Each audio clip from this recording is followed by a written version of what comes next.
what you're going to be doing today is looking at a number of different advertising slogans. Now, you have done some work like this before, where I've asked you to group things together to find links between bits of information. So what we're going to use are these slogans, and what you're going to do is try to find connections between the different slogans. We're going to be looking at what the features are, okay? And then the last bit of today's lesson, we're going to be thinking about whether or not we can use the features that we've found, the techniques that we've found, in your own writing. So I'm going to ask you to read through the slogans on the sheet. And if I could ask Megan to read number 1, please. Morrison's shop at Morrison's. Thank you. And Nathan, if you could do number 2.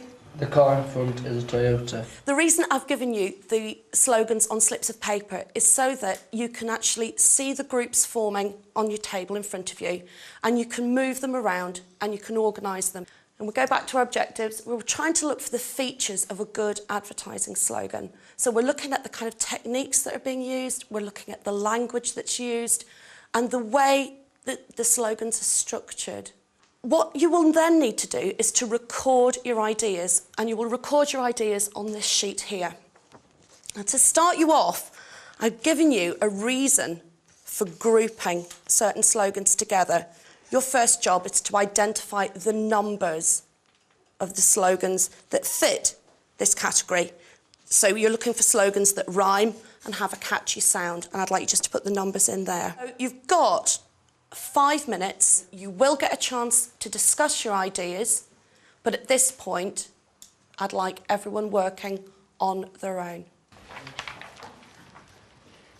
I find using the inductive method particularly useful because very often in examinations, students are asked to make comparisons, and I think that's a good way of encouraging that particular skill. I think as well as that, the students really have to think for themselves. It's quite clear that there's not necessarily a right or wrong answer, so that encourages some of the weaker students, and I think there's a high level of challenge. I want to take just one example of a grouping or a category that you've come up with. Okay, David, could you give us the numbers? 5, 9, 15, 17, 18. Okay, Stuart, if you could just tell us why you think David grouped those particular slogans together. Because it uses words like you and your to make it more personal, so the reader feels involved. Okay, good. And David, is that the reason that you'd identified? Yeah. Exactly the same reason. Good. Okay. Right, I'd like you now to move into working in pairs. When you're working together, what I'm hoping that you're going to do is share out the ideas, the groups, the categories that you've already got, and then working together, see if you can identify a few more.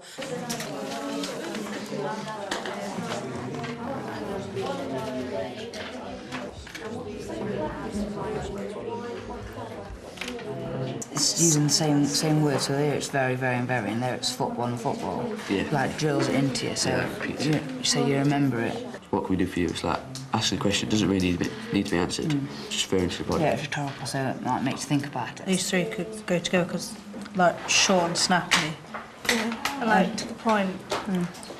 And these 2 go together well because, as well as being short and snappy, they like use repetitive words. This perfume's just boasting out how like trendy it is and how why people should wear it, because they say it's very French. And the French are very popular for doing perfume, so they're focusing on one thing, one of their assets.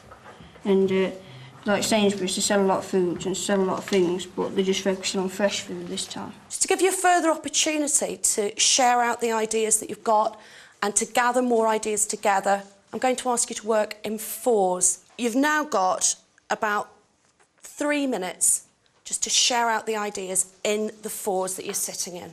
We've got 3, 14, 12. So we've got like stay in touch from the British take on, very chic, very French, very here, and eat football, sleep football, drink Coke. We've got those because eat football and sleep football. It's like repeats itself.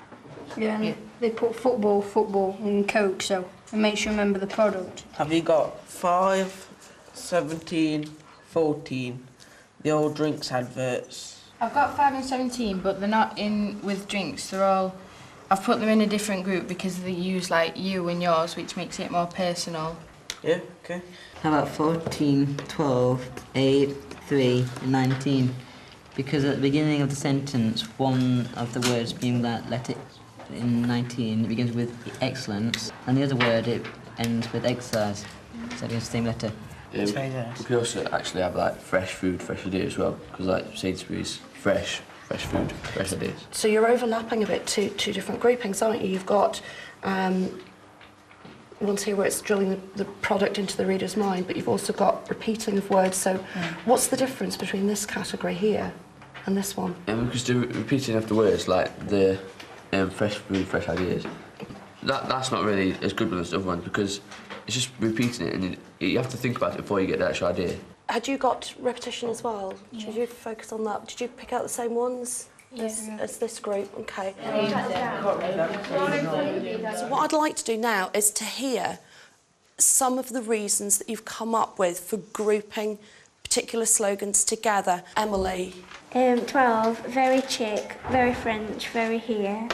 And 14 is eat football, sleep football, drink Coke.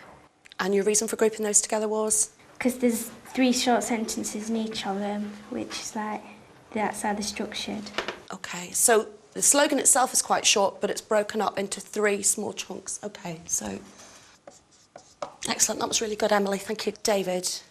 1, more reasons to shop at Morrison's, and 20, beans means Heinz. Right, and why have you grouped those together? Clever use of rhyming words and the way they use, like, play on words. Explain a little bit about what you understand by that phrase, play on words. On the first one, more reasons to shop at Morrison's, in a way it rhymes, but the way they use the words, like more reasons and Morrison's, they sound the same, but they don't actually rhyme, so they're putting them together to try and make you think that they rhyme, so they're playing with the words. Excellent, and they've kind of made up words as well, haven't they? Sarah? 15, how will you eat yours? And 9, what can we do for you at all? As an rhetorical question in which you can answer and you can't, it don't matter what you do. So we've now got what we think are some of the key features of a good advertising slogan. I want to move on a little bit and try to think about if we can come up with a theory, a kind of set of rules that you need to follow when you're creating a good advertising slogan. David? It wants to be short and snappy, and it's not too long. Right, OK, I think that's really important. What does that mean for you when you're writing an advertising slogan, if you've only got a few words to play with? If it's short, then you'll stick in your mind more. Whereas if you like going on and on, then you're going to only remember part of it, and it's not going to be necessarily the important part. If you've only got a few words to use, what does that mean for you as a writer? It's easier. Stuart, what do you think? I'd say it's more difficult because it means that you've got to think about, judge your words carefully, because otherwise you'll just waste certain words. So you can't have any words in there that are not going to carry some significance. If you can use things like rhyme or alliteration, that would help as well. So we've now got some rules that you've come up with that will govern the way that you write an advertising slogan. Your job now is going to be to think about the product that you've already created, the soft drink that you've already come up with a name for, and you've got 5 minutes to do that.